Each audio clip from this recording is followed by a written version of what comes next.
तो देखिए, last class से एक पॉइंट हम लोग डिस्कस किए थे कि थर्मल जो है यानी कि हीट ट्रांसफर वो सिमिलर है चार्ज के फ्लो के। चार्ज फ्लो का मतलब हो गया जैसे इलेक्ट्रिसिटी था, है ना। तो जैसे हमारा चार्ज का फ्लो होता है जिसको इलेक्ट्रिक करंट बोलते हैं, ठीक इसी तरीके से हीट का फ्लो होता है और उसको हम लोग क्या बोलेंगे, इलेक्ट्रिक करंट, है ना। फिर उस पर ढेर सारा क्वेश्चन हम लोग कर सकते हैं। तो आइए एक देखो, जैसे इलेक्ट्रिसिटी में यूज करते थे व्हीट स्टोन ब्रिज, तो यहाँ पे भी कई बार आएगा, ठीक है। एक होता था बैलेंस व्हीट स्टोन ब्रिज,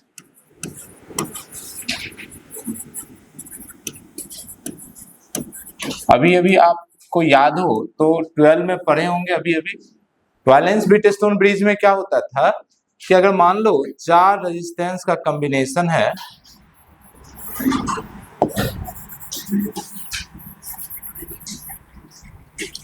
अगर ये चार रेजिस्टेंस है और बीच में एक और रेजिस्टेंस है, ठीक।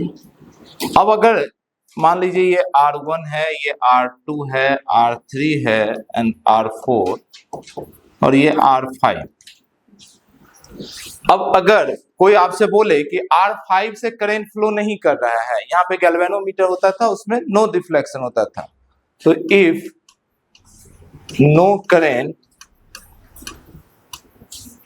passing through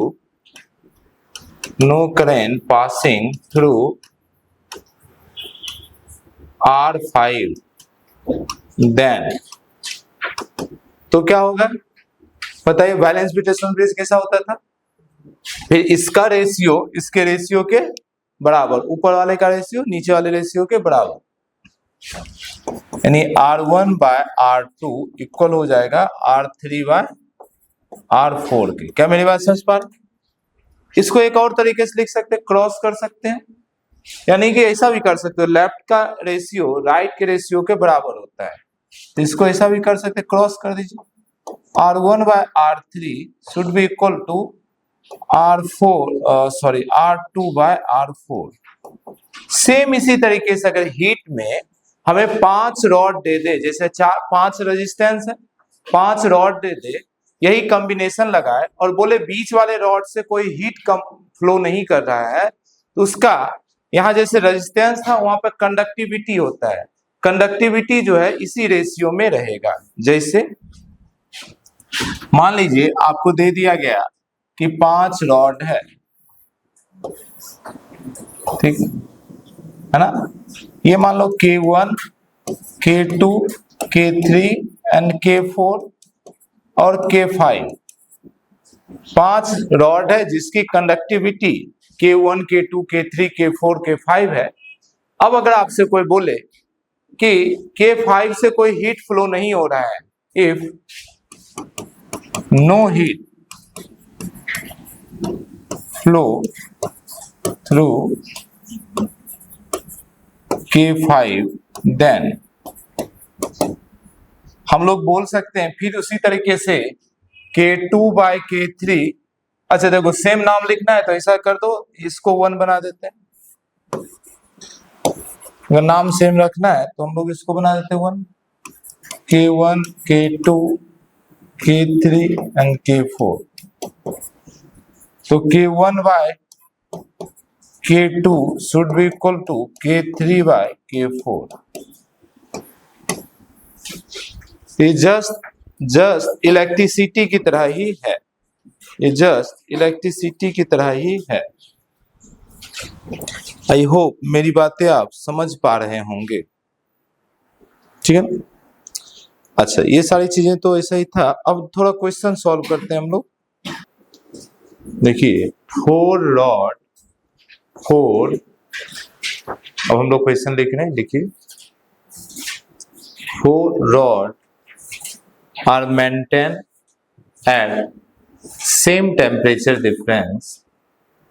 4 rod are maintained at same temperature difference. Then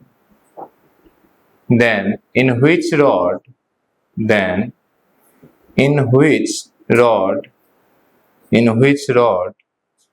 heat transfer rate is maximum? In which rod heat transfer rate is maximum. कौन सा 4 रॉड है? 4 रॉड का स्पेसिफिकेशन दिया है, ठीक है। Rod 1, rod 2, rod 3 and rod 4। 4 rod. First rod की length जो है ये है 1 मीटर, दूसरे रॉड की लेंथ है 2 मीटर, थर्ड की लेंथ है 1 मीटर और फोर्थ की फिर से लेंथ है 2 मीटर। इसकी जो रेडियस है, अच्छा रॉड में रेडियस कैसे आ गया? रॉड का मतलब कौन सा शेप? सिलेंड्रिकल, तो सिलेंड्रिकल रेडियस होगा, एरिया ऑफ क्रॉस सेक्शन निकालेंगे। तो इसकी रेडियस दिया हुआ है 1 सेंटीमीटर, इसकी रेडियस दिया हुआ है 2 सेंटीमीटर, फिर से रेडियस है 2 सेंटीमीटर एंड लास्ट वन की रेडियस है 1 सेंटीमीटर। ओरल क्वेश्चन है, ओरल क्वेश्चन है, बताइए इस 4 में से किसमें हीट का ट्रांसफर मैक्सिमम रेट से होगा, मतलब फास्टेस्ट होगा? पहले हीट ट्रांसफर कौन से मोड से होगा? कंडक्शन से। ऐसे पर तो कंडक्शन ही है, तो कंडक्शन में rate of heat transfer through straight rod क्या फॉर्मूला है? dH/dt equal to KA delta T यानी high minus low by L। क्या मेरी बात समझ पा रहे? सभी रॉड का आइडेंटिकल रॉड है, सभी रॉड आइडेंटिकल है, ऐसा बोल रहा है, सेम मटेरियल का है ना? सर लिखे या नहीं लिखे? नहीं लिखे ना, तो क्वेश्चन मेंशन कर दो। All are made of same material, सभी सेम मटेरियल का है। All rods are made of same material, all rods are made of same material. तो देखिए ये जो K है, ये जो K है, K किस पे डिपेंड करता है? मटेरियल पे। K डिपेंड करता है मटेरियल पे, तो सबका मटेरियल सेम, यानी K क्या हो गया? सबका सेम। तो K हो गया सबका सेम क्योंकि मटेरियल सेम। सिंस मटेरियल जो है ये आपका सेम है, ठीक है। ओके, अब देखो डेल्टा टी, डेल्टा टी क्या है? Temperature difference. क्वेश्चन में क्या बोला है? All are maintain at same temperature, यानी ये भी सेम है। यानी अब जो हमारा रेट ऑफ हीट ट्रांसफर है ये किस पे डिपेंड करेगा? एरिया पे और लेंथ पे। यानी हमारा dH/dt जो है ये डायरेक्टली प्रोपोर्शनल हो जाएगा एरिया बाय लेंथ के। यानी कि जिसकी एरिया ज्यादा उसका हीट ट्रांसफर ज्यादा, और जिसका लेंथ कम उसका हीट ट्रांसफर ज्यादा। तो आपको एक ऐसा कॉम्बिनेशन खोजना है इस 4 रॉड में जिसकी एरिया तो ज्यादा हो पर लेंथ क्या हो? कम। एरिया ज्यादा होने के लिए यहाँ पे क्या ज्यादा होना चाहिए? रेडियस। समझ पा रहे हैं ना? एरिया क्या हो जाएगा? πr²। किसी भी रॉड में, रॉड का मतलब क्या हो गया? यही रॉड हुआ ना, इसका एरिया, ये एरिया कैसा होगा? सर्कुलर होगा। तो देखिए सबसे मैक्सिमम रेडियस ये 2 है। अब इस दोनों का रेडियस सेम है यानी एरिया सेम होगा, ये और ये तो एरिया ही कम है। अब इस दोनों में किसमें मैक्सिमम हीट का ट्रांसफर होगा? मतलब हीट ट्रांसफर तो बराबर ही होगा, रेट किसमें ज्यादा होगा? आंसर है जिसका लेंथ क्या हो? कम। तो कम लेंथ किसका है? 1 मीटर। क्या मेरी बात समझ पा रहे हैं? तो इस तरीके से भी क्वेश्चन आता है, आपको देखकर डिसीजन लेना पड़ेगा। आप अपनी भाषा में लिख लीजिए। आइए करें नेक्स्ट क्वेश्चन करें, लिखिए जरा नेक्स्ट क्वेश्चन लिखिए। लिखिए a rod of material, a rod of material, a rod of material of thermal conductivity, rod of material of thermal conductivity, thermal conductivity 0.5, thermal conductivity 0.5 calorie per centimetre second kelvin. ठीक है,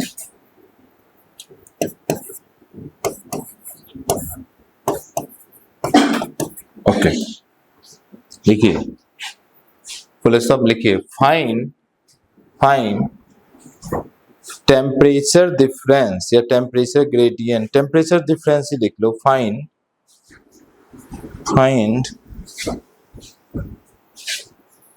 temperature gradient देखो, sorry difference, find temperature gradient to flow heat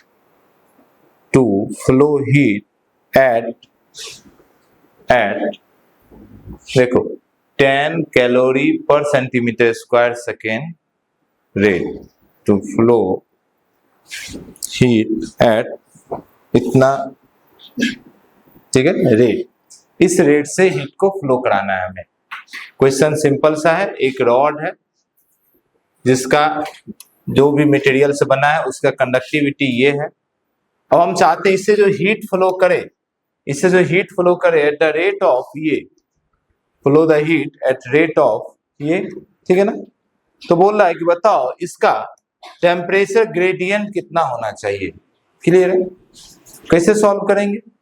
heat flow कौन से process से होगा इसमें? Conduction से। तो कंडक्शन का फॉर्मूला लगाइए, dH/dt इक्वल टू KA। अच्छा ये नहीं लगाएंगे, ओरिजिनल वाला लगाना पड़ेगा, समझ पा रहे हैं? ओरिजिनल वाला रेट ऑफ कंडक्शन, देखो वहीं पर तो था टेम्परेचर ग्रेडियंट, समझ पा रहे हैं? खोजो, क्या मिला क्या था? dH/dt डायरेक्टली प्रोपोर्शनल होता था, तो माइनस K तो कांस्टेंट आता था, एरिया और टेम्परेचर डिफरेंस के, तो डेल्टा T/dt ऐसा लिख, dx, sorry temperature gradient dx। कुछ याद आया? अब यही फॉर्मूला यूज करना पड़ेगा। क्यों ये फॉर्मूला यूज करना पड़ेगा? क्योंकि वो बोल रहा है कि टेम्परेचर ग्रेडियंट चाहिए, यही है आपका टेम्परेचर ग्रेडियंट, आपका है टेम्परेचर ग्रेडियंट।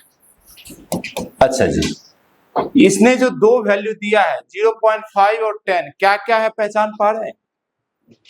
0.5 क्या है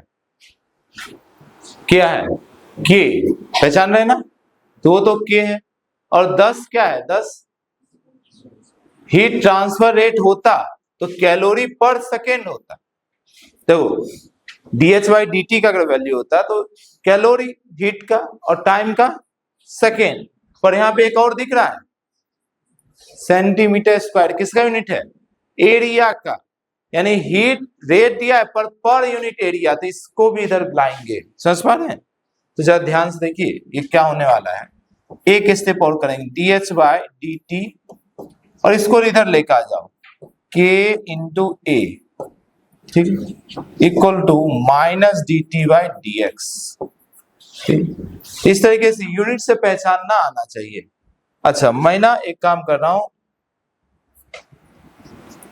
A को पहले लिख रहा हूं, K को बाद में लिख रहा हूं। अब ये पूरे का यूनिट जरा निकालो, इस पूरे का यूनिट निकालो, क्या बनेगा इसका यूनिट? dH का unit calorie second centimetre square, समझ पा रहे हैं? यानी ये जो पूरा है, इस पूरे का वैल्यू दिया है 10 कैलोरी, क्या मेरी बात समझ पा रहे हैं? और इसका वैल्यू है 0.5, ठीक है ना। अब इसको सॉल्व करेंगे तो हमें मिल जाएगा dt/dx। क्लियर है ना? अच्छा यूनिट का कोई लोचा नहीं है, क्यों नहीं लोचा है? देखो ऊपर कैलोरी नीचे कैलोरी कैंसिल हो जाएगा, सब कुछ एडजस्ट हो जाएगा, ठीक है। तो बस वैल्यू रख दीजिए, आ गया ना। चलिए नेक्स्ट क्वेश्चन पे मूव करेंगे। अब सॉल्व कर लिए, ये हो गया 10/0.5 इक्वल टू माइनस dt/dx, है ना। ये हटा दो, ये 0 हो गया, 1000, ये 20, ठीक है। तो 20 इक्वल टू माइनस dt/dx, यानी कि dt/dx का वैल्यू -20। अच्छा यूनिट क्या होगा? देखो ये केल्विन, ठीक है, या डिग्री सेल्सियस कोई भी बोलो, बाय dx है लेंथ, लेंथ क्या होगा, मीटर या सेंटीमीटर, सेंटीमीटर, समझ पा रहे हैं, सब कुछ सेंटीमीटर है, तो डिग्री केल्विन पर सेंटीमीटर, डिग्री सेल्सियस भी बोल सकते हैं, कोई दिक्कत नहीं है, क्योंकि टेम्परेचर डिफरेंस है। तो स्केल के समय पढ़े थे, टेम्परेचर डिफरेंस सेल्सियस में और डिग्री में सेम होता है। क्लियर है मेरी बात? आइए नेक्स्ट क्वेश्चन पे मूव करते हैं। लिखिए लिखिए, a wall of made two layers, a wall of made two layer, कोई दीवार है जो कि दो लेयर का बना हुआ है, two layers as shown in figure, as shown in figure, ठीक है, डायग्राम बनाएंगे, आप आगे लिख लीजिए। देखिए तो डायग्राम बना के समझाना पड़ेगा, ये क्वेश्चन सब बड़ा रहता है, मुझे बस उतनी डाटा मैं बता रहा हूं जितना काम की चीजें हैं। तो एक दीवार है जो कि दो लेयर का बना हुआ है, made up of two layer, एक लेयर का कंडक्टिविटी k है, दूसरे का 2k है, पहले की थिकनेस x है, दूसरे की थिकनेस 4x है, ठीक है, ये T1 है, ये T2 है, और दिया हुआ है if T1 is greater than T2, ठीक है, एंड अब डायग्राम बना लीजिए, rate of flow of heat, सीधा लिख लो, रेट ऑफ हीट फ्लो,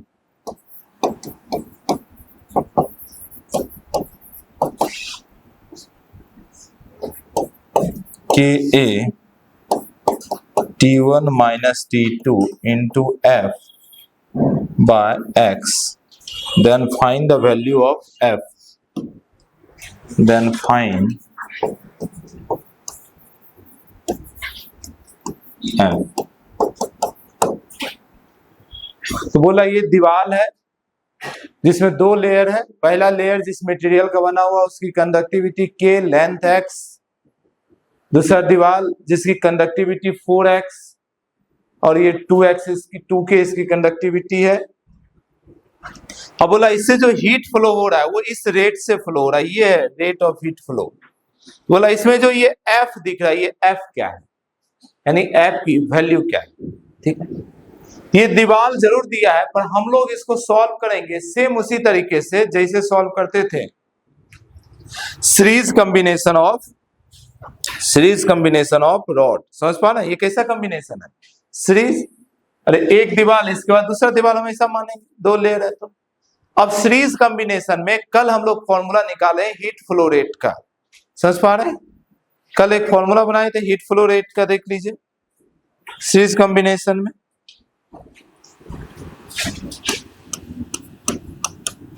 इन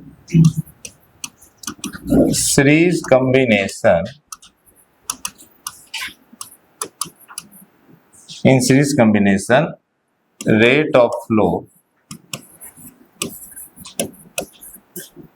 इसका कुछ फॉर्मूला याद आया, देखो नोटबुक में, dH/dt K1 K2A, T1 minus T1 मतलब हाई माइनस लो था हम लोग का,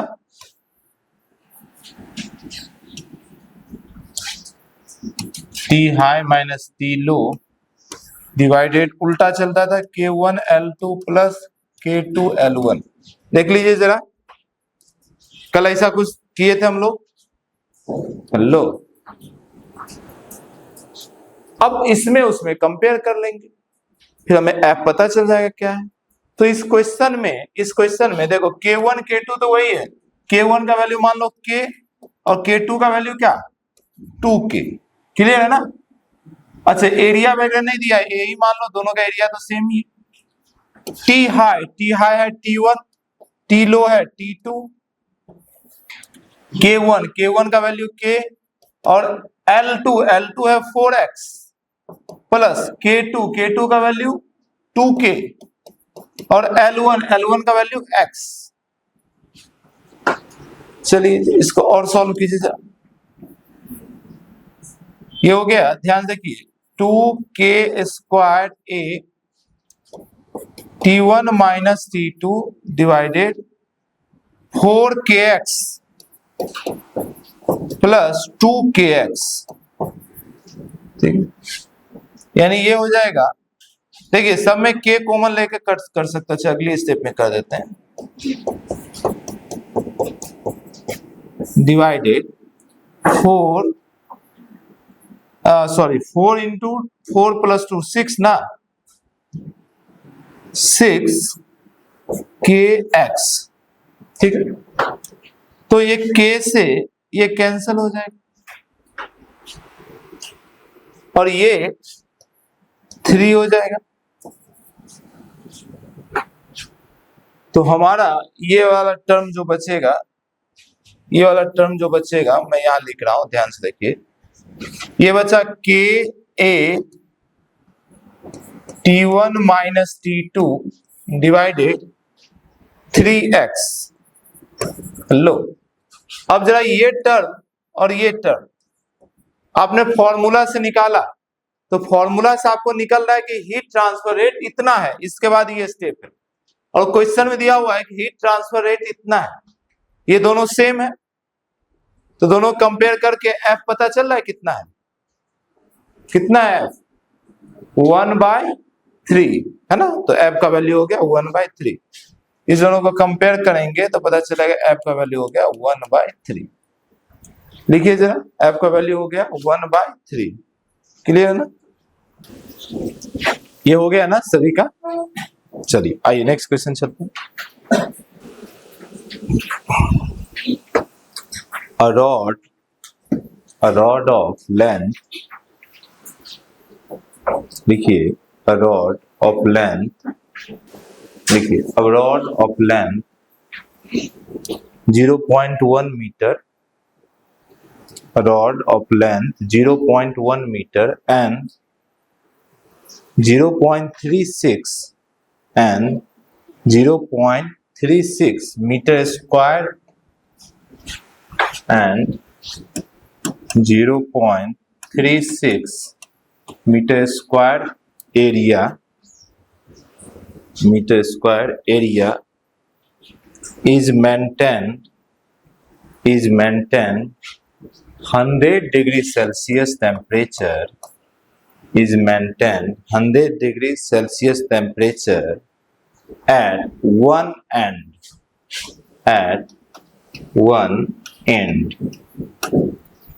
the other end of rod is kept on ice at 0 degrees Celsius, kept at ice at 0 degrees Celsius, full stop. In 1 hour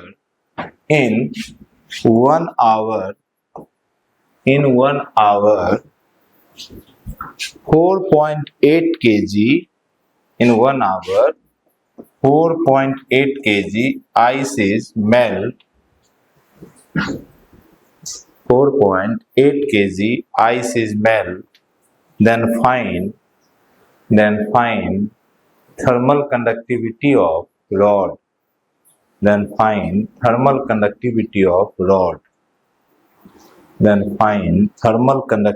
of rod, तो देखिए question बहुत ही आसान है, बस आपको लंबा चौड़ा कहानी सुना दिया है। क्वेश्चन क्या है, क्वेश्चन बोल रहा है कि एक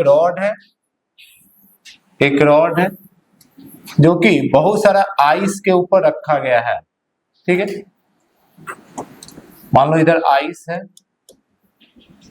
जो कि 0 डिग्री सेल्सियस पे, और इसका दूसरा एंड किसी तरीके से 100 डिग्री सेल्सियस पे मेंटेन किया। अब बोल रहा है इस आइस जो है ये मेल्ट करता है, मेल्ट करेगा ही ना, क्यों, एक 100 पर एक 0 पे, तो टेम्परेचर ग्रेडियंट हुआ तो हीट का फ्लो होना स्टार्ट हो जाएगा, हाई टेम्परेचर से लो टेम्परेचर। क्या मेरी बात समझ पा रहे हैं? तो धीरे धीरे यहाँ हीट आएगा और ये मेल्ट करेगा।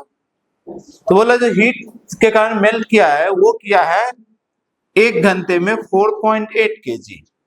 तो बताओ उसकी थर्मल कंडक्टिविटी कितना है। तो थर्मल कंडक्टिविटी किस फॉर्मूले में आता है, DH/dt के फॉर्मूले में। क्या मेरी बात समझ पा रहे हैं? अच्छा एक बात बताओ, यहां से जितना हीट आया वो सारा हीट इसी को मिला होगा, मेरी बात समझ पा रहे हैं? तो बहुत ध्यान देखिए, हम लोग लिख सकते हैं dH/dt, ठीक है, फॉर्मूला तो यही लिख देंगे KA, ठीक है, डेल्टा T बाय L या T2 minus T1 bye L, formula जानते हैं ये, लो कोई दिक्कत नहीं ना।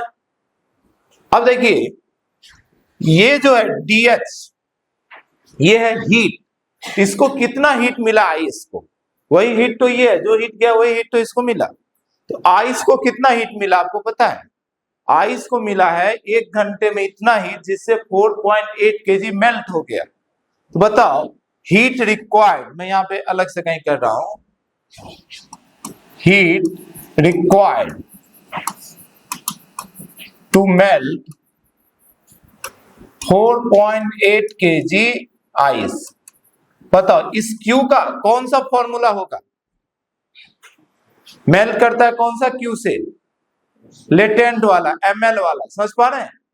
हो जाएगा m इंटू एल, मास है 4.8 और L जानते हैं आइस को कितना लगता है 80, कुछ याद आ रहा है? तो 80 पर 80 क्या होता था? कैलोरी पर ग्राम, कुछ याद आया? 80 कैलोरी पर, और ये 4.8 kg, देखो यही सब पे गलती होगा, बहुत ध्यान समझिए।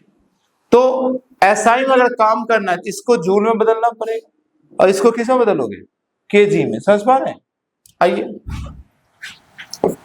4.8 into 80 calorie, 1 calorie equal to जी 4.2 जूल, और ग्राम को कैसे बदलोगे? डिवाइडेड बाय 1000, तो सीधा ये ऊपर चलकर 4200 बना देगा। क्लियर है ना? ये हो गया 4.8 इंटू 80 इंटू 4200, ठीक है। एक काम कर सकते हैं, ये जीरो को उड़ा दीजिए एक जीरो से, ये हो गया 48 इंटू 80 इंटू 420, यही वो हीट है जो हीट मिला है, यानी वही हीट यहां से आया भी है। तो DH की जगह ये वैल्यू रख सकते हैं 48 इंटू 80 इंटू 420। अच्छा बाय DT टाइम, कितने टाइम में इतना हीट मिला है? 1 आवर में, तो इसको एसआई में रखो, यानी सेकेंड में। 60 से किए तो मिनट हो गया, एक और 60 से किए तो सेकेंड हो गया, ये पूरा 1 आवर है, समझ पा रहे ना? इतना second should be equal to K, तो हमें फाइंड ही करना है, एरिया इन्होंने दे रखा है, डेल्टा T कितना होगा जी? 100, टेम्परेचर डिफरेंस कितना होगा? 100, एक तरफ 100 एक तरफ 0, टेम्परेचर डिफरेंस 100, और बाय लेंथ, लेंथ भी दे रखा है 0.1। अब मजे में इसको सॉल्व कर लीजिए। तो देखिए डायरेक्ट फॉर्मूला पुटिंग क्वेश्चन है, डायरेक्ट फॉर्मूला पुटिंग क्वेश्चन है। अच्छा इसको पहले अलग से आप निकाल लेंगे, इसको मैंने यहाँ पे निकाला, ये अलग से आपको निकालना पड़ेगा, फिर इसको सॉल्व करके के का वैल्यू निकाल लेंगे। मुझे मालूम है आपकी कैलकुलेशन बेहतरीन है, पर मैं उससे भी बेहतरीन आंसर दे रहा हूं, आप डायरेक्ट लिख लीजिए 1.2, ठीक है। घर पे कैलकुलेशन कर लीजिए। यूनिट आपको याद है ना, कल आया था, जूल पर सेकेंड बोलो एसआई में, या वाट बोल दो, नीचे मीटर स्क्वायर केल्विन हो जाएगा, sorry metre kelvin square, metre kelvin, ठीक है। तो जूल पर सेकेंड बोल दो या वाट बोल दो, वाट मीटर केल्विन या डिग्री सेल्सियस, ऐसा ही था, कल भी हम लोग किए थे, या जूल पर सेकेंड लिख सकते हो वाट को। चलिए नेक्स्ट क्वेश्चन लिखिए, लिखिए a wall of made of 4 layers, 4 layer का दीवार है, wall of made up of 4 layer, made up of 4 layer as shown in figure, 4 layer का बना हुआ है। देखिए कैसा है 4 लेयर, ये रहा 1 लेयर, ये रहा 2 लेयर, ये रहा 3 लेयर, और ये रहा 4 लेयर, ठीक है। अच्छा उसमें लिखिए the length of thickness of each layer is same, thickness of each layer is same, thickness of each layer is same, then find value of ये Q, find the value of Q। Diagram से समझ में आ जाएगा Q क्या है।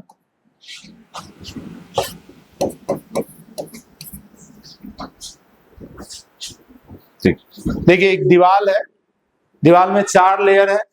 पहले layer की conductivity K, दूसरे लेयर की कंडक्टिविटी 2K, फिर से K कंडक्टिविटी का लेयर, फिर से 2K का, और हर एक लेयर का स्टार्टिंग और एंडिंग का टेम्परेचर दिया है। पहले लेयर का स्टार्टिंग टेम्परेचर है 20 डिग्री, एंड हो रहा है 10 डिग्री पे, यही दूसरे का स्टार्टिंग हो गया, फिर इसका Q है, यही Q का वैल्यू पूछा है कि ये Q का वैल्यू कितना होगा, यानी दूसरे लेयर का एंड कितने टेम्परेचर पे हो रहा है, ये हमसे क्वेश्चन पूछा है। पहले बताओ क्वेश्चन देखते एक साथ, कुछ कंसेप्ट दिमाग में बैठा, कौन से कंसेप्ट पे बनेगा? सीरीज कॉम्बिनेशन ऑफ रॉड पे, क्लियर है ना? रॉड में जरूर था पर वॉल में भी काम करेगा, हर जगह वो काम करेगा, ठीक। अब सीरीज कॉम्बिनेशन में सेम क्या रहता है? सेम क्या रहता है? करेंट, याद आ रहा है? हीट करेंट या rate of flow of heat, clear है ना? तो पहले वॉल से यानी पहले लेयर से जितना हीट आगे बढ़ेगा उतना ही दूसरे में जाएगा, बात समझ पा रहे हैं? तो यहां पर हम लोग बोल सकते हैं dH/dt यानी हीट करेंट, ये क्या रहने वाला? सेम, ठीक है ना? तो इसका dH/dt निकाल दो, इसका निकाल दो, इसमें आ जाएगा क्योंकि टेम्परेचर डिफरेंस, समझ पा रहे हैं? जैसे इसका dH/dt निकालो, dH/dt का क्या फॉर्मूला होता है बताओ? क्या मिल गया था? KA डेल्टा T, ऐसे डेल्टा T मत लिखो, यहाँ पे ऐसा लिखो high minus low, T high minus T low by L, यही था ना? सबका बोला लेंथ थिकनेस सेम है, जो भी थिकनेस होना होगा। अच्छा ये लेंथ मैंने क्या बताया था? ये लेंथ होता है जिससे हीट फ्लो करता है। तो यहाँ हीट जो फ्लो करेगा कैसा फ्लो करेगा? हाई टेम्परेचर से लो टेम्परेचर। तो यहाँ जो इसका थिकनेस है यही क्या होगा? लेंथ। क्या मेरी बात समझ पा रहे हैं? यहाँ यही थिकनेस क्या हो जाएगा इसका? लेंथ, क्लियर है ना?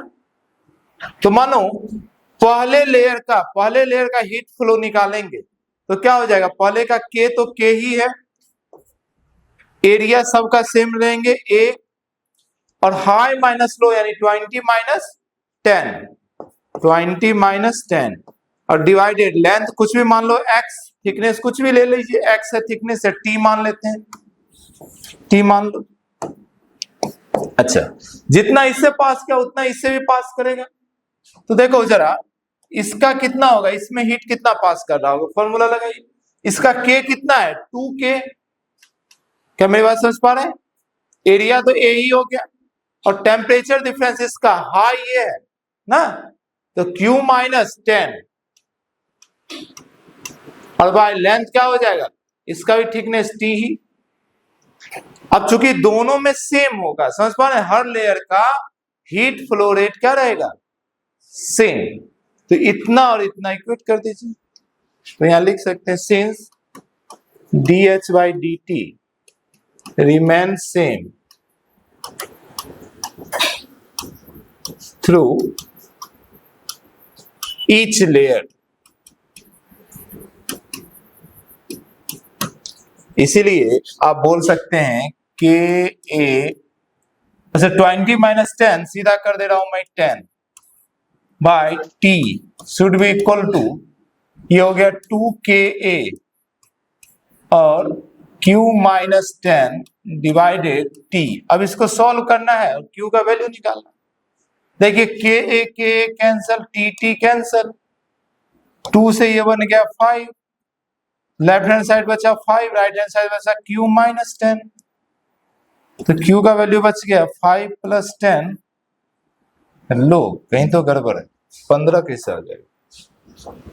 20 10 से कम आएगा टेम्परेचर, समझ पा रहे हैं? कहां पे गड़बड़ की हमने? यहां पे गड़बड़ की है, ये हाई माइनस लो है, समझ पा रहे हैं?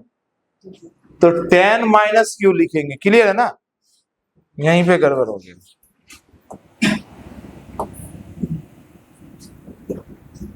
ये हो जाएगा 10 minus Q,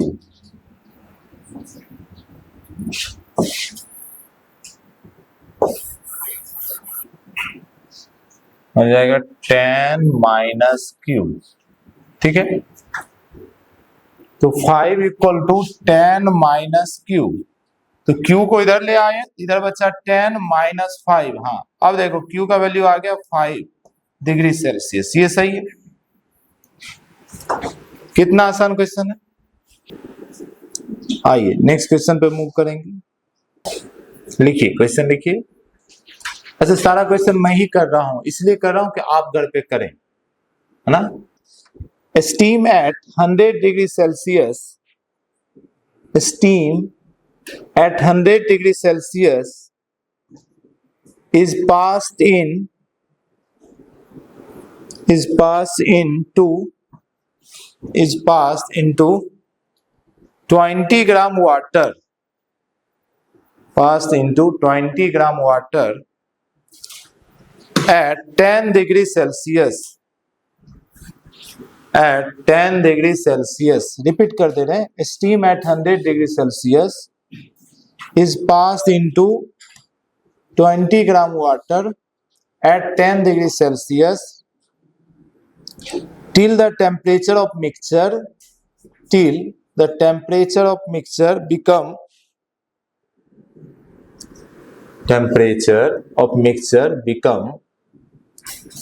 80 degrees Celsius, 80 become 80 degrees Celsius। Then find mass of water, in the mixture,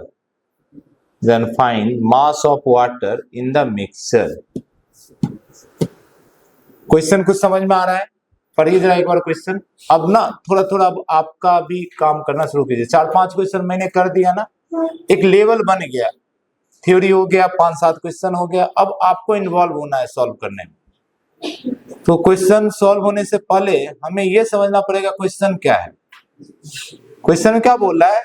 steam है 100 डिग्री सेल्सियस का, वो ना 10 डिग्री वाटर है कहीं, उससे पास कर रहा है, 20 ग्राम वाटर था। तो बताओ जब स्टीम वाटर से मिलेगा तो क्या होगा? स्टीम जब वाटर से मिलेगा तो क्या होगा जी? धीरे धीरे वाटर का टेम्परेचर बढ़ेगा और स्टीम का टेम्परेचर कम होगा। हो सकता है कुछ स्टीम कंडेंस होकर क्या बन जाए? वाटर। ये भी पॉसिबिलिटी है कि कुछ वाटर वेपोराइज हो जाए। तो अब बोला है मिक्सर में जो बना दोनों मिलकर, उस मिक्सर का टेम्परेचर है 80 डिग्री। क्या मेरी बात समझ पा रहे हैं? तो अगर 80 डिग्री मिक्सर है तो उसमें वेपर होगा क्या?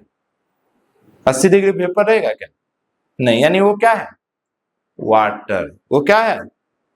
तो वाटर अब कितना है? क्या वही 20 ग्राम ही वाटर है? पहले से ज्यादा हो गया होगा। पहले से कहां से आया ज्यादा? स्टीम बना है वाटर, इसलिए बोल रहा है कि अब मिक्सर में बताओ कितना वाटर है। तो अब कुछ भी नहीं करेंगे, कल जो ग्राफ वाला क्वेश्चन से बनेगा। समझ पा रहे हैं? देखिए कल ऐसे मिक्स कराते थे ना, भूल गए? कल मिक्स कराते थे, भूल गए? आइए ग्राफ वाला, पहले ग्राफ ड्रॉ कीजिए, कल याद कीजिए, टाइम टेम्परेचर का ग्राफ।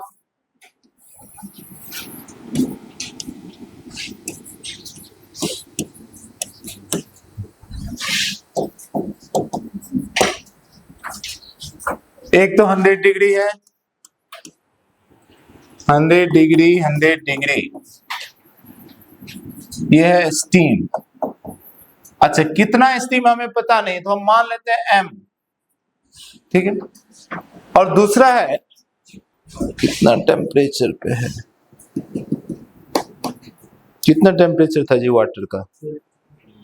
10 डिग्री। हाँ, तो दूसरा मान लो यहाँ पे 10 डिग्री, ठीक है। 10 डिग्री पे वाटर है, तो मान लीजिए कहीं पे ये है वाटर, मान लो। अच्छा ये मालूम है 20 ग्राम वाटर। अब ये कैसा चलेगा? तो आंसर है ये डायरेक्ट नहीं चलेगा, ये डायरेक्ट वाटर ना स्टीम बनेगा ना स्टीम डायरेक्ट वाटर बनेगा। बात समझ पा रहे हैं? पहले 100 डिग्री स्टीम क्या बन जाएगा जी? 100 डिग्री का वाटर। तो यहां पहले ये बनेगा 100 डिग्री का वाटर, ठीक है। वही m ग्राम ले लो, इसका नाम ले लो m ग्राम, यही m ग्राम है। और बाद में 100 ग्राम वाटर या ये वाटर ये बनना चाहेगा तो ये लाइन ऐसा जाएगी। तो 2 स्टेप में कंप्लीट होगा। क्या मेरी बात समझ पा? अच्छा, अब ये अपने मन से नहीं ले लेंगे कि मिक्सचर का, ये बोल रहा है कि मिक्सचर का मास कितना है 80 डिग्री, यानी कि ये जो दोनों मिलने के बाद मिक्सचर जो बना, ये मिक्सचर बना है 80 डिग्री का। मान लो ये है 80 डिग्री, ये है फाइनल मिक्सचर। यानी कि मुझे ये बात क्लियर समझ में आ गया अच्छे से। क्या समझे अच्छे से? कि ये वाटर कहां चला गया 80 डिग्री पे, और स्टीम भी कहां चला आया 80 डिग्री। फाइनल मिक्सचर यही है ना। तो लगाइए, स्टीम ने जितना हीट को लॉस किया होगा वही हीट इसको मिला होगा, या दूसरी भाषा में इसे जितना यहां तक आने में हीट चाहिए वही हीट ये दिया होगा। और समझ पा रहे हैं? तो जरा खोजिए वाटर को कितना हीट चाहिए 80 डिग्री तक जाने में। खोजो भाई साहब को कितना हीट चाहिए, बताओ। क्यू का कौन सा फॉर्मूला लगेगा? mc delta T. समझ पा रहे हैं? तो मास 20, सी मालूम है किसी को? ग्राम में 1, ग्राम में 1, तो 1, और डेल्टा टी कितना है जी? 80 में 10 से 80 गया कितना? 70। क्लियर है ना? अच्छा, ये तो हो गया। अब ये हीट मिलेगा कहां से? आंसर यहां से मिलेगा, ठीक है। ये देखो स्टीम भाई साहब यहां से यहां गए, तो यहां तो सिर्फ फेज चेंज किया, Q1 बोल देते हैं। तो Q1 में सिर्फ फेज चेंज करने में ml, m कितना? m तो m ही मान लिए। l कितना? स्टीम से वाटर 540, याद आ रहा है? 540। अब प्लस यहां से जब यहां पहुंचेगा तो इसका भी हो जाएगा ml डेल्टा टी। समझ पा रहे हैं? तो मास तो m ही हो गया, C1 हो गया, और डेल्टा टी कितना बचेगा? 20। क्लियर है ना? 100 से 80। अब ये दोनों हीट मिलकर ये हीट देगा। कहीं पे कोई दिक्कत? देख लीजिए, अगर पहले वाला कंसेप्ट में दिक्कत है तो पूछो, ये लास्ट चांस है, जहां पे दिक्कत मैं बता दूंगा। तो ये हो गया टोटल। देखो इसकी कैलकुलेशन कर लो, 7 2 जा 14 और 2 0, सारा यूनिट कैलोरी में हो रहा है। तो 14 कैलोरी जो मिल रहा है वो इससे मिल रहा है 20 m प्लस 540 m से, यानी 1400 जो मिल रहा है 560 m से मिल रहा है। ये जीरो तो ऐसा ही जा रहा है, तो m का वैल्यू जो है 140/56, यहां से निकाल लीजिए m का वैल्यू इतना ग्राम हो जाएगा। ये तो यही पता चला ना। ये m कौन है? स्टीम का मास ना, जो कि अब फाइनल क्या बन चुका है 80 डिग्री। 80 डिग्री मतलब वाटर बन चुका है। बात समझ पा रहे हैं? पर वो बोला कि टोटल वाटर बताओ, तो 20 प्लस इतना 20 ग्राम तो पहले से वाटर है ना जी। बात समझ पा रहे हैं? तो ये इतना ग्राम जो भी आया प्लस इसमें 20, टोटल वाटर निकालोगे, टोटल वाटर इन मिक्सचर, ये सब सारा कैलकुलेशन करने के बाद भी आंसर गलत हो जाएगा। तो ये 20 ग्राम प्लस इसकी वैल्यू जो भी आएगा 2 पॉइंट समथिंग जो भी है, इससे कितना आ रहा है जो भी है देखो 2 कैसे, हाँ 3 में तो 150 प्लस हो जाएगा ना।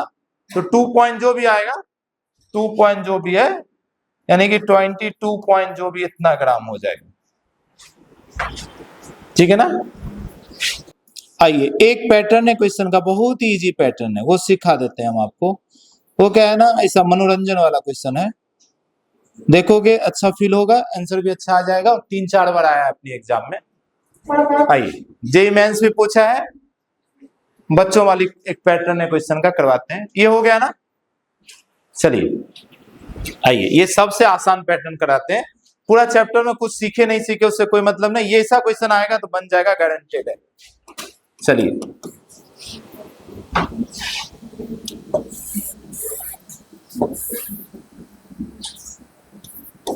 देखिए, 3 identical rods are connected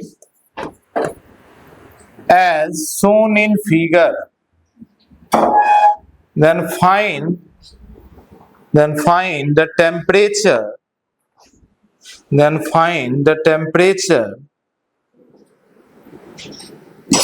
of junction, यानी ये T का टेम्परेचर पूछा है। देखिए 3 आइडेंटिकल रॉड है, एक रॉड मान लो ये रॉड नंबर 1, ये मान लो रॉड नंबर 2 और ये रॉड नंबर 3। 3 रॉड को इस तरीके से जोड़ दिया, तीनों आइडेंटिकल। आइडेंटिकल का क्या मतलब? तीनों का लेंथ सेम है, तीनों का मटेरियल सेम है। क्लियर है?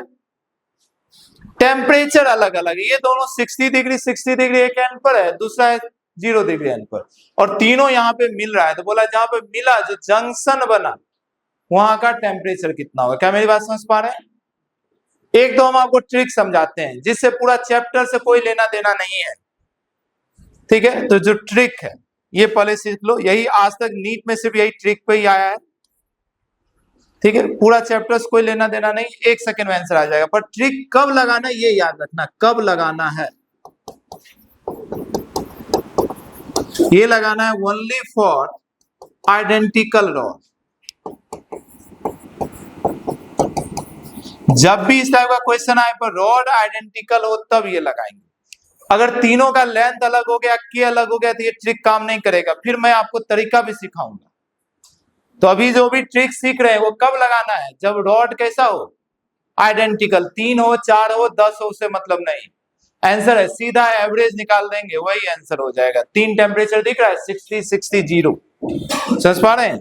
तो जो जंक्शन टेम्परेचर होगा, जंक्शन टेम्परेचर, ये सीधा हो जाएगा एवरेज सबका, यानी 60 प्लस 60 प्लस 0, ये जो भी होता है तीनों का एंड का रेशियो, मतलब एवरेज, ये हो गया 120/3, यानी कि 40 डिग्री सेल्सियस।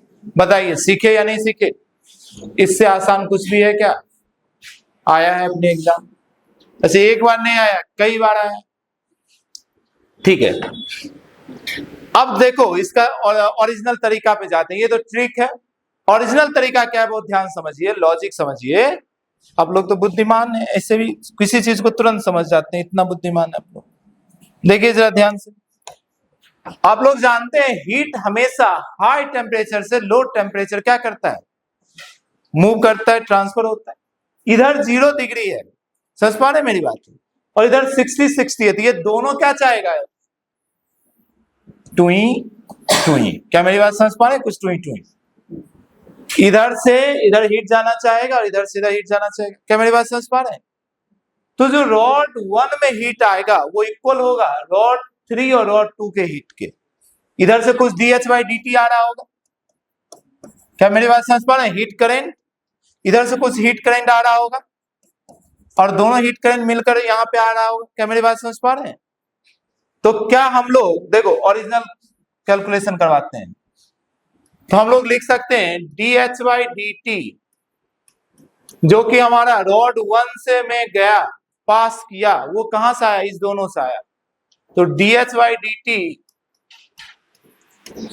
ऑफ रॉड जो भी है 2 और 3, 2 का प्लस dH/dt ऑफ रॉड 3। क्या मेरी बात समझ पा रहे हैं? ये कैलकुलेशन से एक आंसर आएगा, ये हमेशा अप्लीकेबल होगा। और ये जो किए ये बस ट्रिक था आइडेंटिकल रॉड का। आ जाइए, तो dH/dt का फॉर्मूला लगाए रॉड 1 में, ठीक है? तो फॉर्मूला क्या होगा? dH/dt का फॉर्मूला क्या है जी? बोलो, KA∆T/L, है ना? 1 का हम लिख रहे हैं K1, एरिया लिख रहे हैं A1, समझ पा रहे हैं? और डेल्टा T, तो देखिए हाई से लो यानी T ज्यादा है तो T-0,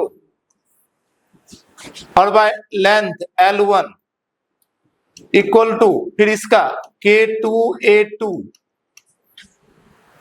और 60 minus T equal to L2 plus K3A3 और इसका भी 60 माइनस टी डिवाइडेड L3। अब ध्यान देखिए, चूंकि आइडेंटिकल है इसलिए सबका K कैंसिल हो गया, सबका A कैंसिल हो गया, सबका L कैंसिल हो गया। समझ पा रहे हैं?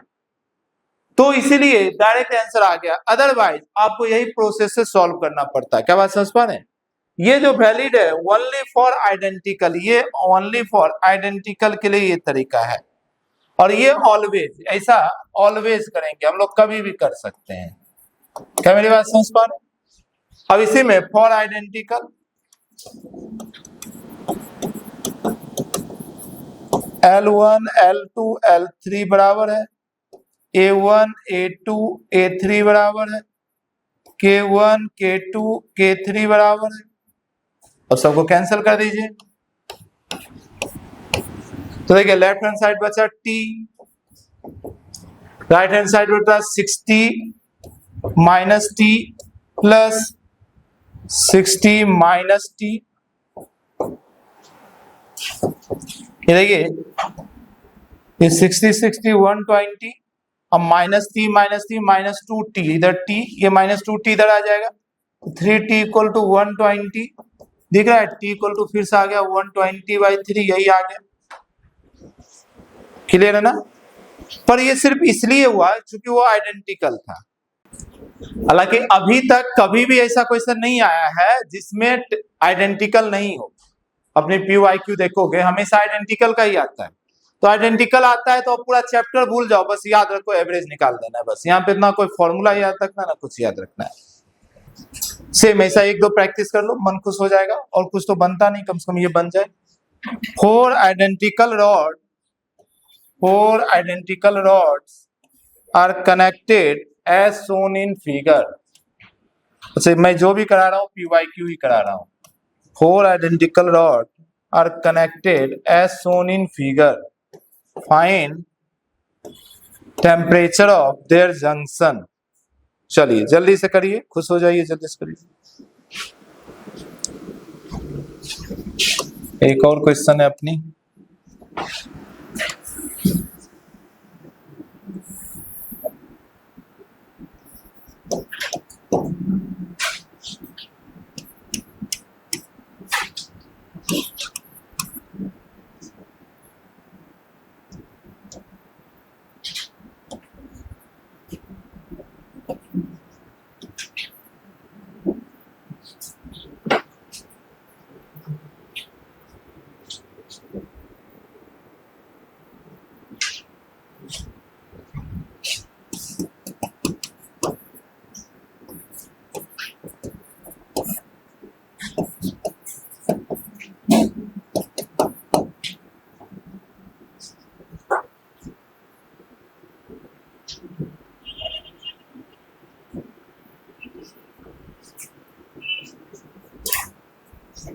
ठीक है, ये आया ना, ये इसका कितना आंसर आ गया 45 है ना। क्या करेंगे 60 और 30 90 90 90 180 180 0 मतलब 180 हो गया, 180 डिवाइडेड 4 45 है ना। तुम्हारा अजीब आंसर क्यों आ रहा है अभी? 45 है ना, 45 ही आया। तो 45 डिग्री सेल्सियस आएगा। चलिए नेक्स्ट क्वेश्चन पाइए, ये भी आया हुआ अपने PYQ में। ठीक, लिखिए three rod made of same material, three rod made of same material and same cross section area are joined as shown in figure, are joined as shown in figure। if no heat is flow in rod BC, if no heat is flow in rod BC rod में कोई heat का flow नहीं हो रहा है, rod BC then find the ratio of length,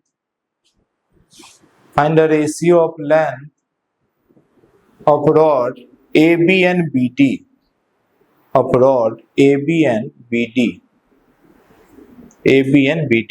बोला ऐसा 3 rod है AB BC BD, ऐसा जोड़ दिया। अब जोड़ने के बाद BC में कोई हीट ही नहीं जा रहा है, तो बोला इसका लेंथ और इसका लेंथ का रेशियो बताइए।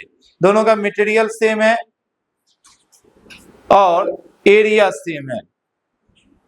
आइडेंटिकल अभी नहीं बोलेंगे क्योंकि लेंथ अलग है। बताओ लेंथ अलग है तो अभी एवरेज वाला काम करेगा क्या? नहीं। समझ पा रहे हैं? तो इसीलिए ओरिजिनल भी आना चाहिए आपको, ओरिजिनल तरीका आना चाहिए। ठीक है, अब बताओ इधर तो हीट जा ही नहीं रहा है, तो इसके अंदर हीट फ्लो कर कैसे रहा होगा? समझ पाए? कैसे हीट फ्लो कर रहा होगा? ऐसा। क्लियर है ना? इधर तो कोई हीट ही नहीं फ्लो कर रहा है, लेकिन क्यों नहीं कर रहा है, इसका रीजन क्या? आंसर है ये 20 डिग्री पे है तो इसको भी किस पे रहना पड़ेगा? 20 डिग्री पे। अगर डायरेक्ट पूछता ना कॉमन टेम्परेचर तो यहीं से आपको आंसर देना पड़ता। सेम टेम्परेचर हो तभी हीट नहीं फ्लो करेगा। क्या मेरी बात समझ पा रहे हैं? तो कॉमन टेम्परेचर जो होगा जंक्शन का वो तो 20 डिग्री होना ही पड़ेगा। अब बोल रहा है कि हीट ऐसा कर रहा है तो इसका लेंथ निकालो। तो इधर का जो dH/dt होगा वही इसका dH/dt होगा। इधर से जो करंट गया वही ना करंट इधर से गया, है ना? तो बस यहां से फॉर्मूला लगा देंगे dH/dt। पहले इसका लॉजिक लिख लो अपनी भाषा में, नहीं तो बाद में लगेगा ये 20 कहां से आ गया। अच्छा ये क्वेश्चन का पार्ट नहीं है, ये क्वेश्चन में नहीं दिया हुआ है भाई,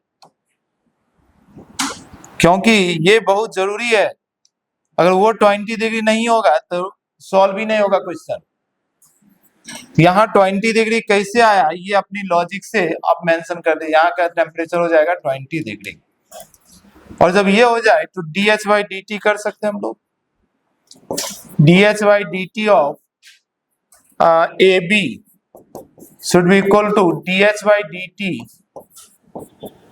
ऑफ BD। चलिए इसको रखकर जल्दी से रेशियो निकाल लीजिए और अपनी बात हम लिख लीजिए। क्यों वहां का टेम्परेचर 20 होगा? क्योंकि there is no heat transfer in rod BC, it's means both end of BC should be at same temperature. दोनों एंड जो है सेम टेम्परेचर पे होगा तभी इससे हीट फ्लो नहीं करेगा। क्या मेरी बात कुछ समझ में आ रहा है? आप उसको कुछ को पूरा कीजिए। कितना आ गया? 7/2। चलिए आप लोग बुद्धिमान हो चुके हैं, यकीन रखिए। 7/2 जिनका आया वो सब बुद्धिमान हो गए, जिनका नहीं आया तो पड़ोसी का देखकर बुद्धिमान हो गए। आइए नेक्स्ट क्वेश्चन लिखिए। A metallic rod, next question लिखिए। A metallic rod in steady state, a metallic rod in a steady state conduct Q amount of heat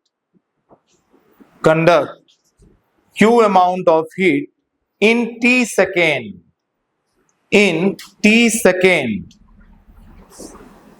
full stop. Now the rod is melted to form a new rod. Rod is melted to form a new rod of half of radius. New rod of half of radius. Then the heat conducted in same time. Now the heat conducted in same time will be.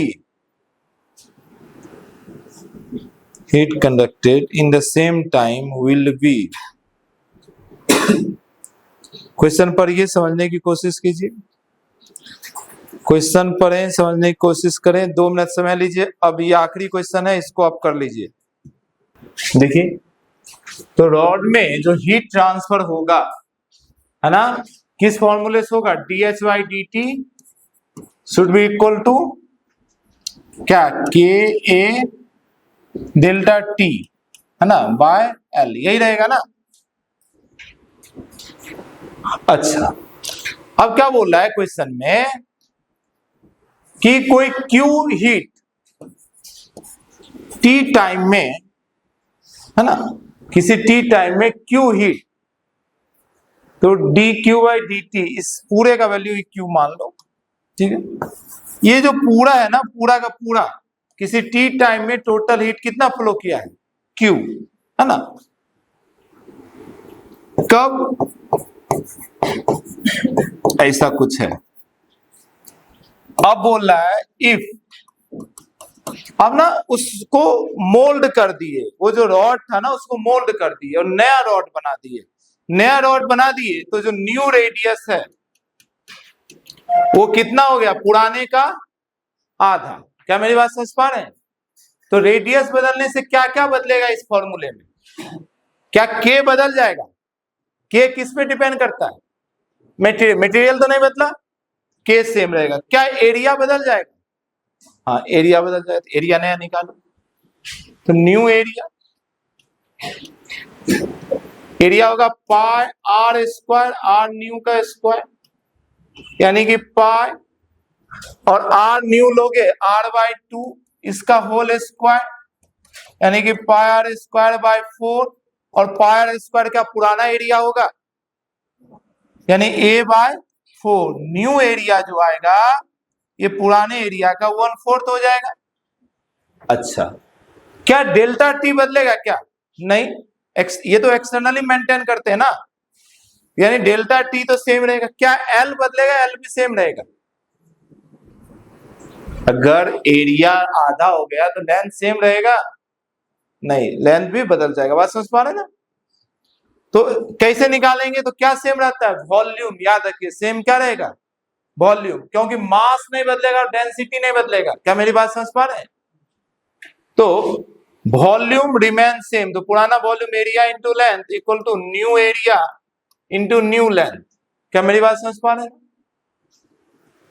तो पुरानी volume और new area है a by 4, तो new length कितना होगा? देखिए, a से cancel हो गया, ये चला गया 4l equal to new length, यानी न्यू लेंथ जो है ये हो जाएगा 4l। तो नया हीट ट्रांसफर जो होगा, नया हीट ट्रांसफर, वो जरा ध्यान से देखो, new heat transfer dH by dt, ये न्यू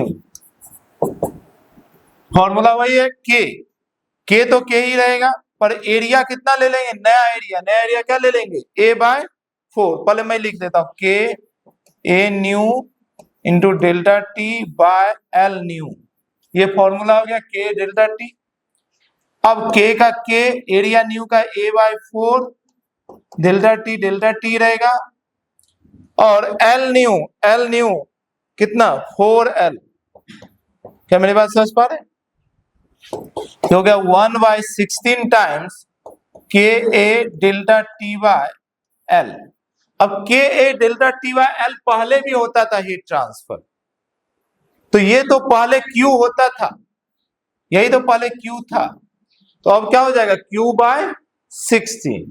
तो new heat transfer is Q by 16 times, पहले से 116 टाइम्स हीट ट्रांसफर होगा, पहले से 116 टाइम्स हीट ट्रांसफर होगा। चलिए देखिए, एक बार सिर्फ आज तक पैरेलल कॉम्बिनेशन में, सिर्फ आज तक नीट ने एक बार पूछा है, वो भी के इक्विवेलेंट का डायरेक्ट फॉर्मूला पूछा है।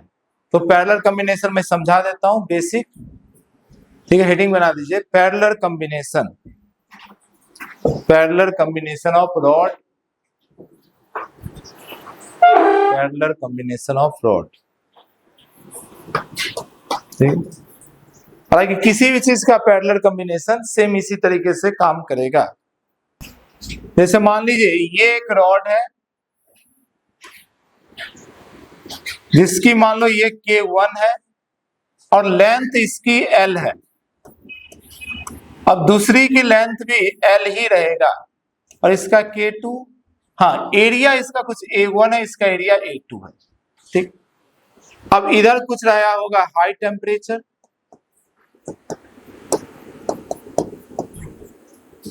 और इधर कुछ रहेगा लो टेम्परेचर। तो हाई से लो हीट का ट्रांसफर होगा। अब जो हीट ट्रांसफर होगा वो कैसे होगा? कुछ ऊपर से जाएगा, कुछ नीचे से जाएगा। तो ओवरऑल हीट ट्रांसफर जो होगा dH बाई dt, ये इक्वल होगा dH by dt of rod 1 plus dH by dt of rod 2। लो, क्या मेरी बात समझ पा रहे हैं? याद करो, जब रेजिस्टेंस का पैरेलल कॉम्बिनेशन होता है तो क्या सेम होता है? लो, रेजिस्टेंस में, इलेक्ट्रिसिटी में क्या सेम होता है? वोल्टेज, यानी कि पोटेंशियल डिफरेंस। याद आ रहा है? यहां भी क्या सेम है? दोनों के लिए टेम्परेचर डिफरेंस सेम है। क्या मेरी बात समझ पा रहे हैं? तो पहला लाइन लिखिए, in parallel combination temperature difference, in parallel combination temperature difference remain same. तो यहां क्या होगा? टेम्परेचर डिफरेंस वाला कैंसिल हो जाएगा। देखिए इक्वेशन कैसे बनेगा, बहुत ध्यान समझिए। यहां पर, अच्छा, यहां से आप ना डेल्टा एच वगैरह निकालने बोलेगा, निकाल लेंगे। जो एग्जाम में जो क्वेश्चन आया वो मैं करा दे रहा हूं। आर इक्विवेलेंस निकाले। देखो इसमें जो होता है 1 बाय आर एच, ये क्या हो जाएगा? 1 by R H of 1 plus 1 by R H of 2। कल ही करवाए थे, कुछ याद आया? और थर्मल रेजिस्टेंस क्या होता है? एल बाय के ए। याद आ रहा है? ये हो जाएगा 1 बाय एल बाय के ए पूरे इक्विवेलेंट का, यानी पूरे का, equal to 1 by L1 K1 A1 plus 1 by L2 K2 A2। अच्छा देखो यहां पर क्या होगा, लेंथ दोनों का सेम रहेगा, समझ पा रहे हैं? तो L1 L2 लिखना कोई मीनिंगलेस बातें हैं। तो यहां पर हम लोग L1 L2 नहीं लिखेंगे, और बहुत ध्यान से देखेंगे तो आपको समझ में आएगा सबका L क्या हो जाएगा? कैंसर। ओके, तो ये ऊपर जाएगा, तो ये हो जाएगा K equivalent into area equivalent equal to K1 A1 plus K2 A2। Clear है मेरी बातें? अब एरिया इक्विवेलेंट क्या होगा? दोनों मिलाकर कितना एरिया होगा? सीधा लिख सकते हैं A1 प्लस A2। समझ पा रहे ना? तो ये हो जाएगा K equivalent equal to A1 plus A2 equal to K1 A1 plus K2 A2। तो सीधा हो जाएगा K equivalent equal to K1 A1 plus K2 A2 divided A1 plus A2। यही डायरेक्ट फॉर्मूला पूछा है अपनी नीट ने, और इसके लिए चाहो तो फॉर्मूला ड्राइव कर सकते हैं, पूछा नहीं है, अब ड्राइव चाहो तो कर सकते हो। कर पाएंगे? नहीं कर पाएंगे? चाहो तो आप मैं कर देता हूं। इसका देखो डीएच का क्या हो जाएगा? के ए K1 A1 और डेल्टा टी तो दोनों सेम ही रहेगा, तो T high minus T low by length L, और इसका भी वही हो जाएगा K2 A2, ठीक है, और T high minus T low by L। तो देखिए इस दोनों में ये वाला सेम है, ये वाला कॉमन हो जाएगा, हो जाएगा K1 A1 plus K2 A2, ठीक है, into T high minus T low by L। यही हो जाएगा दोनों में dH बाई dt का फॉर्मूला। तो क्या किए, इतनी चीजें दोनों में आ रहा है, ये दोनों कॉमन ले लिए तो बचा K1 A1 plus K2 A2, है ना? देखिए एक टॉपिक है जो सिलेबस में तो नहीं है ऐसे, मतलब एनसीईआरटी वगैरह में कहीं नहीं दिखेगा, पर 2 बार उसमें ना नीट पूछा है ना। क्या है टॉपिक? कि आइस का ग्रो किस रेट से होता है पोलर रीजन में। ठीक है, 2 बार देखेंगे, एक बार 2019 में पूछा है और एक बार और किसी साल पूछा है। ठीक है, तो आप हेडिंग बना लीजिए, growth of ice, growth of ice on surface of lake, growth of ice on surface of lake, surface of lake. ठीक है, करते हैं इसे, करते हैं, अभी थोड़ा डेरिवेशन है। एक बार फॉर्मूला डायरेक्ट पूछा, एक बार फॉर्मूले पे न्यूमेरिकल पूछा है। ठीक है, देखिए आप जानते हैं कि कोई भी लेक जो है उसका जो सबसे नीचे होगा, जो बेड होगा, यहां का वाटर कितना डिग्री पे होगा जी? आंसर है 4 डिग्री सेल्सियस पर है ना जी। लो, इधर तो होगा 4 डिग्री सेल्सियस पे। और जो विंटर में, ठंड के दिन में या पोलर रीजन में ऊपर में आइस जम जाता है, क्योंकि ऊपर का टेम्परेचर क्या हो जाता है? निगेटिव में चला जाता है। ऊपर का टेम्परेचर कुछ -Q डिग्री सेल्सियस हो जाता है, -30, -40, समझ पा रहे हैं? ठीक है, अच्छा, ये कुछ ऊपर से पूरा आइस जमता नहीं, थोड़ा दूर तक आइस होता है, मान लो x लेंथ तक आइस है, ये आपका आइस है। एक बात बताओ, जहां पे आइस खत्म हुआ होगा, जहां पे आइस खत्म हुआ होगा और जहां पे वाटर चालू हुआ होगा, वो इंटरफेस पे उस लेयर का टेम्परेचर कितना रहा होगा? 0 डिग्री, है ना? 0 डिग्री दोनों का मेल्टिंग होगा, मीटिंग पॉइंट। तो यहां का टेम्परेचर, ये सबसे नीचे 4 डिग्री और यहां का टेम्परेचर रहा होगा 0 डिग्री। क्या मेरी बात समझ पा रहे हैं? अब बहुत ध्यान समझो, हाई टेम्परेचर से लो टेम्परेचर क्या होता है? हीट फ्लो करता है। तो नीचे है 0 डिग्री, ऊपर है माइनस में, तो किधर हाई है? नीचे, और ऊपर क्या है? कम है। तो नीचे से ऊपर क्या फ्लो होगा? हीट। क्या मेरी बात समझ पा रहे हैं? तो यहां से धीरे धीरे धीरे धीरे इधर हीट फ्लो होगा, और जैसे इधर से हीट निकलेगा तो धीरे धीरे ये आइस बनता चला जाएगा और धीरे धीरे इस आइस का थिकनेस बढ़ते चला जाएगा। क्या मेरी बात समझ पा रहे हैं?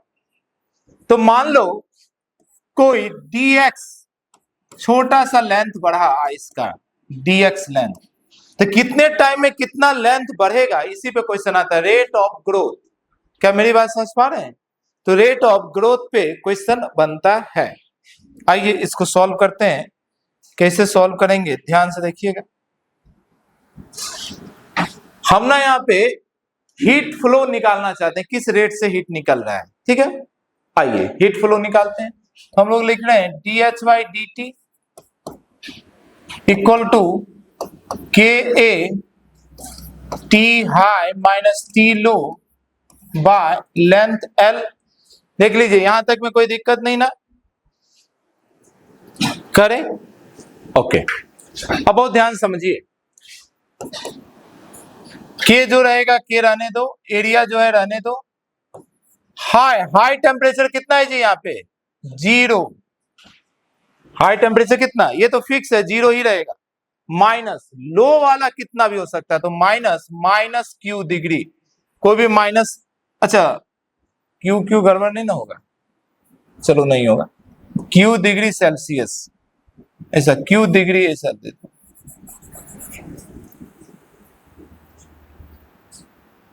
ठीक है, -T लो मैं लिख देता हूं, कंफ्यूज मत होना। देखो माइनस साइन क्यों लगाए, समझ पा रहे ना? क्योंकि ऊपर निगेटिव टेम्परेचर होगा, और डिवाइडेड लेंथ जो है, लेंथ ये x लेंथ है, x मान लिए आइस का। ठीक है, तो ये जरा ध्यान से देखिए, ये हो गया KA और ये माइनस माइनस प्लस, यानी कि लो टेम्परेचर बाय x। तो राइट हैंड साइड आइए, राइट हैंड साइड, DH क्या है? हीट। कितना हीट? जितना हीट निकलने से dx लेंथ का आइस फ्रीज कर गया। तो ये हीट कौन सा हीट है जी? हेलो, ये आइस, ये हीट जो है कौन सा हीट हो गया? क्या मेरी बात समझ पा रहे हैं? लेटेंट हीट हो गया ना जी, लेटेंट हीट। तो लेटेंट हीट जो हो गया, तो लेटेंट हीट का फॉर्मूला क्या लेंगे? m × L। क्या मेरी बात समझ पा रहे हैं? तो ये ले लेंगे m इंटू एल और बाई टाइम डी टी। अब ये मास, कितना मास निकालेंगे, देखो फॉर्मूला होता है density equal to mass by volume. तो मास को हम लोग क्या लिख सकते हैं, डेंसिटी इंटू वॉल्यूम। क्लियर है? ये मास को लिख लेंगे density into volume into L. अच्छा ये एल लेंथ नहीं है भाई, ये एल है latent heat into D T equal to K A lower temperature by X. देखिए डेंसिटी तो फिक्स रहने वाली चीज है, ये जो वॉल्यूम है ये कौन सा वॉल्यूम है, volume of new form ice. पुराना वॉल्यूम से मतलब नहीं है, ये तो आपने निकाले हो कितना आगे ग्रो किया उसका ना निकाल रहे हैं, इसके ऊपर कितना वॉल्यूम तक है उससे क्या लेना देना है। क्या मेरी बात समझ पा रहे हैं? तो क्या इस वॉल्यूम को लिखेंगे एरिया इंटू लेंथ। वॉल्यूम क्या होता है, एरिया इंटू, यहां पे देखो ध्यान से नीचे सिंस, तो वॉल्यूम इक्वल टू हम लोग लिख सकते हैं एरिया और इंटू लेंथ। लेंथ कितना ले लेंगे, dx। कितना लेंथ बढ़ा है, dx। क्या मेरी बात समझ पा रहे हैं?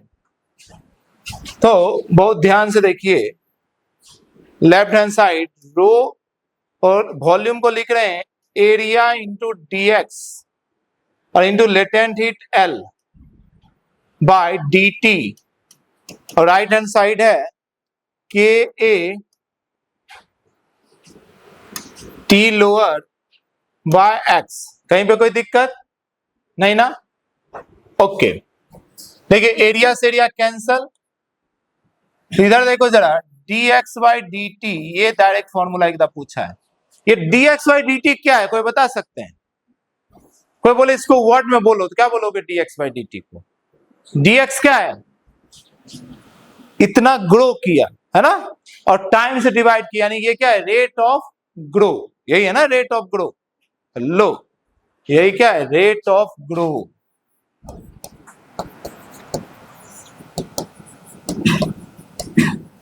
Rate of grow of ice, ठीक है। और ये कितना हो रहा है, तो बाकी सबको उधर भेज दीजिए।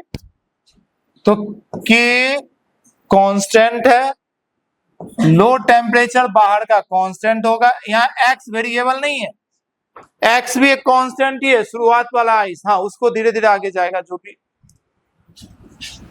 और ये सब इधर आएगा भाई साहब, देख लो कौन कौन इधर आने वाला है, नीचे जाने वाला है, रो इंटू एल। क्लियर है ना? ये एक फॉर्मूला है जो डायरेक्ट पूछा अपने एग्जाम में, ये फॉर्मूला एक बार डायरेक्ट पूछा है अपनी एग्जाम ने 2019 में, डायरेक्ट फॉर्मूला पूछा। पीवाईक्यू देख लेना, क्वेश्चन पढ़ोगे वहां पर ये टेम्परेचर का वैल्यू दिया है उन्होंने 26 डिग्री, ठीक है, बस लोअर टेम्परेचर दिया है -26 डिग्री और बाकी सब कुछ सेम है, ठीक है। ये आपका नीट 2019 में पूछा है। आप पीवाईक्यू देखेंगे तो ये फॉर्मूला आपको दिखेगा, फॉर्मूला नहीं मैं क्वेश्चन दिखेगा, उसमें लोअर टेम्परेचर का वैल्यू डाल देंगे आ जाएगा, ठीक है। आगे बढ़े आगे बढ़े, आइए इसमें एक और फॉर्मूला जो पूछा है उसे मैं कंप्लीट कर दे रहा हूं, ध्यान से देखेंगे, ध्यान से देखेंगे।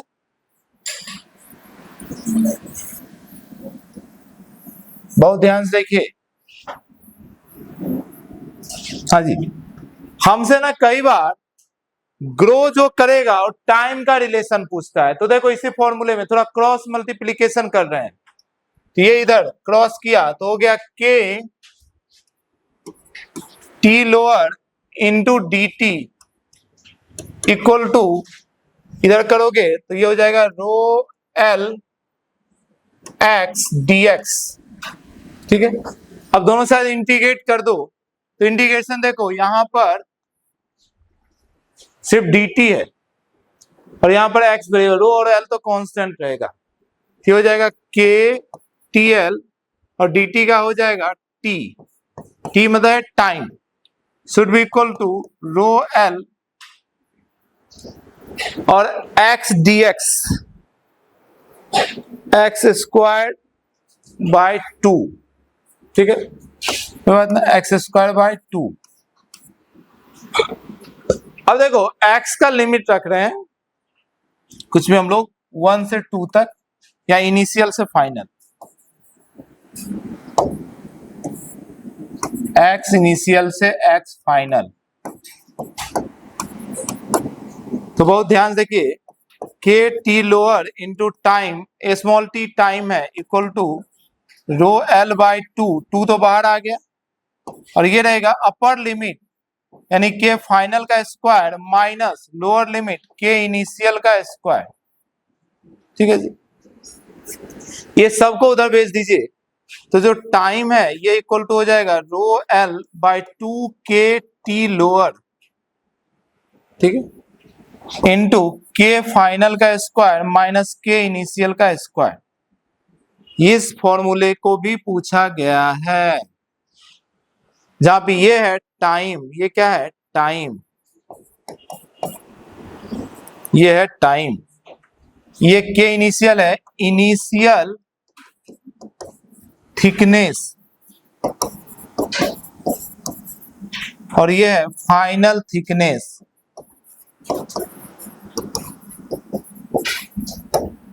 ठीक है।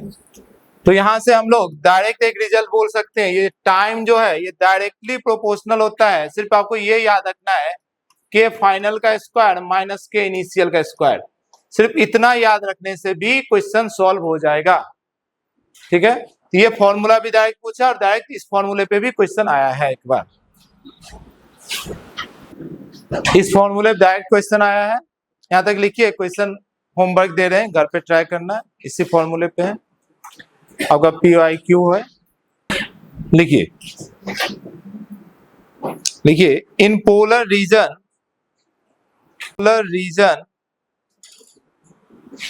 Temperature at the surface, in polar region temperature at the surface of lake is -10 degree Celsius. अच्छा यहाँ पे लिख लीजिए TL क्या है, इसमें भी कंफ्यूजन हो गया, TL क्या है समझ पा रहे हैं, यही जो अभी -10 डिग्री दिया है ना, TL लिख लो, TL क्या है, negative temperature outside of lake, lake के बाहर जो निगेटिव टेम्परेचर यानी अपर लेयर पे जो है, समझ पा रहे ना, lake is -10 degree Celsius if full stop, if it takes 7 hour, if it takes 7 hours to form 1 centimeter, to form 1 centimeter thickness of ice, 1 centimeter thickness of ice initially,